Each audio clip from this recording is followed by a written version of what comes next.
Hey guys, I'm here to share with you a chicken tinga recipe that is actually my mom's. It's one of my absolute favorites. I've had chicken tinga at many different restaurants. They don't get close to how my mom makes it. Her recipe is one of the best. It has so much flavor. I might add a little things here and there that she doesn't. Still good. It doesn't change the taste at all. It just adds a little more extra to it. So first off, what you're gonna need is 8 tomatoes, aroma tomatoes. Whatever tomato you wanna use, just make sure you have 8 of them, 7 to 8. I like to use half an onion. My mom usually uses a full onion. She cuts it up and grills it and mixes in with the chicken. I don't like onion. I cut it up and I boil it along with the tomatoes and I blend it into the sauce.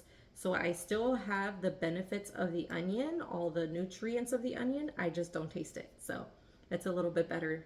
You will need chipotle can. You won't use the whole thing. You're actually gonna use very little. It just kind of depends on how spicy you want it. If kids are gonna eat it, I would bring it down a lot. I would probably say use maybe like 2 to 3 tablespoons because it is very hot. Unless you like it hot, use more. I'm gonna put my chicken tinga onto sopes. The best sopes I found were 100 calories per sope. If you find anything better than this, please let me know. Put it down in the comments. I will not be deep frying them in order to keep the calories down and only count the 100 calories for the sope. I'm gonna show you how to air fry them. Tostadas, these were one of the best ones that I found. Is 70 calories per tostada. If you find anything better, please let me know. Put it down in the comments. Of course, I like to use chicken tenders only because it's so easy to cook. I'm just gonna go ahead and boil this. 1 bouillon. I didn't really get the time to make frijoles. Takes about 3 to 4 hours to make them properly, and I don't have my favorite pot to make my frijoles because it takes a special pot to make frijoles the right way. I went ahead and bought these Rosarita beans, the no fat, only because these are 80 calories for half a cup. I like to put this with a little bit of water in a pot, mix it up until it boils and they're ready to go. Really quick and easy. It tastes really good. You can top it off with anything that you like. I have my green salsa, I have my cilantro, lime, avocado salsa, and I also have my mango salsa, which I will use. And again, you could put anything else. You can make pico de gallo, you can cut up some lettuce and tomatoes and just add that to the top. Instead of using sour cream and crema, you can always use the plain non-fat Greek yogurt. You won't even taste the difference. If you love crema and you absolutely have to have it, go for it. But if it doesn't fit your macros, this is the best way to go, and especially if you're trying to add more protein to your meal. Doesn't add too much, but it's something. It's better than the crema or the sour cream, which literally have 0 protein in it. All right, so now I'm gonna take you through the process on how to make a sauce for the tinga. So I'm gonna go ahead and boil all my tomatoes until tender. Gonna go ahead and cut off all the ends on my tomato, and I already have my water boiling, so I'm gonna go ahead and put all my tomatoes in there.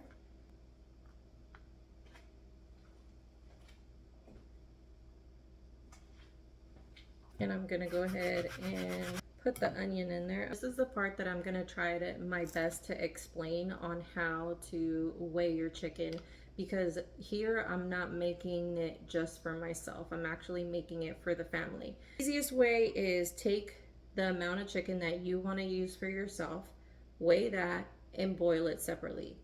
That's the only thing you're gonna have to count besides whatever tostadas or sopes or tacos or whatever you use. I mean, not tacos, but tortillas you use. Then you're gonna take that into account. There's no need to count the tinga sauce itself. So the other way you can do it is you can weigh everything, the whole chicken, and then evenly distribute how much you're gonna give to everyone. Count from there how much you're using for yourself. That comes with time, where the more you cook, the more you're able to see how much everything is. For example, if you're constantly weighing your chicken and you're getting used to seeing what 4 ounces looks like, what 6 ounces look like, what 10 ounces looks like, then it's so easy to just look at your plate and be like, that's about 6 ounces, that's about four. So you're able to guesstimate. It's not correct, but it's not the end of the world. That should be okay. Now, if you want to be more accurate and you're very strict on what you're doing, my recommendation would be take your chicken aside, weigh that, cook it separately. That's the best way I can give you. Otherwise, you're going to be guesstimating majority of the time if you're sharing your meals with other people. So what I'm going to do in this case, I'm actually going to separate my chicken. I'm going to weigh it because I want to show you what 4 ounces of chicken looks like. That's how much I'm going to have for this meal. And then I'm going to show you what it looks like on Tostadas or on Sopes. It just kind of depends on what I want to do at the end of this video. But you'll see the amount that piles up on each sope. Let's get to it. Make sure it's in ounces. And I said I wanted 4 ounces of chicken for myself. And now the rest of the chicken, I'm gonna go ahead and cook it. If I need any more, I'll go ahead and add more for the rest of the family. So my tomatoes are nice and tender along with the onions. A little bit of water will come along with these when you're putting it into your blender. It's fine, that's not a problem. You don't really need too much because a lot of the juice will come from the tomato. This is where I add my bouillon, add a little bit of the sauce. I used maybe a little less than half what was in there. You don't need to add salt, you don't need to add any pepper or flavor to this. You're gonna flavor the chicken. And I'm gonna show you the fastest way that I like to shred my chicken, my blender. This is considered 4 ounces of chicken. I'm gonna go ahead and put it just on a regular plate, regular size plate, so you can kind of see how much chicken that is. And then I'm gonna go ahead and show you how I season it and then add my tinga sauce to it. This is about 4 ounces. It'll make me at least 2 sopes, maybe 1 tostada. It depends how packed I want my tostada. Because I'm making my chicken separately and I've already measured mine. I have it here. This is for the rest of the family. I'm gonna go ahead and cook mine first, then take it out of the pan, put it back somewhere on the side, and then cook the rest.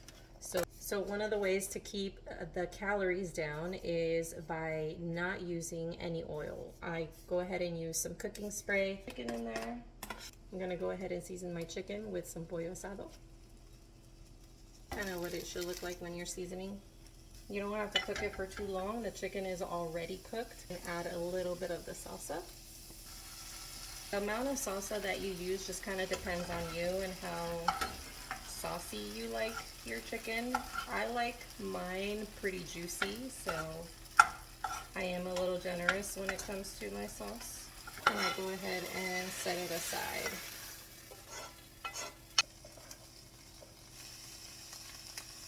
That's what it should look like. Mix it around a little bit. Go ahead and cover it up, let it sit for a minute or two. Turn off the fire and it's ready to serve. Okay, so I'm gonna show you how to air fry the sopes. This is my air fryer that I have. You can use any that you find at the store or whatever you have at home for an air fryer. I am going to use 2 sopes because that is what my 4 ounces of chicken looks like it's giving me. If it gives me more, maybe I'll set aside for a tostada. But you wanna go ahead and place them wherever it is that your tray is, and then spray them generously on both sides. Then you can use pre-settings if you want to. I like to use my French fry pre-setting, which sets my air fryer at 400 Fahrenheit with 20 minutes, but I bring it down to 12 minutes. So I go ahead and start that. I like to do my sopes at the end if I'm air frying, only because they get very crispy and hard if you leave them out and don't eat them right away. So you always want to cook them at the end when the food is ready, you're ready to go, and you know you're just going to eat it right away. My sopes are ready, and the only thing I'm going to go ahead and measure now is just the beans and the Greek yogurt, because chicken has already been measured. I have 2 sopes right here. I'm going to go ahead and zero that out and make sure I have it in grams. I'm going to start off with the beans. So it's 128 grams of the beans for 80 calories. Put as much as I want on each sope. 94 grams for this. Make sure you zero out your scale, leave it in grams, and just use as much as you want. And that gave me 55 grams. This is 170 grams for 100 calories. So I'll go ahead and do 55 divided by 170 and it'll give me my serving size. Now add my chicken. This I'm not measuring because I already weighed chicken before I started cooking it. And this is what 4 ounces on 2 sopes looks like. I'm gonna go ahead and add my toppings, which in this case, I'm gonna use my mango salsa. And for these 2 sopes, we're looking at 418 calories with 40 grams of protein. Not bad for sopes. It's actually pretty low calorie when you do not deep fry the sopes itself. So go ahead and try it out. Let me know what you think.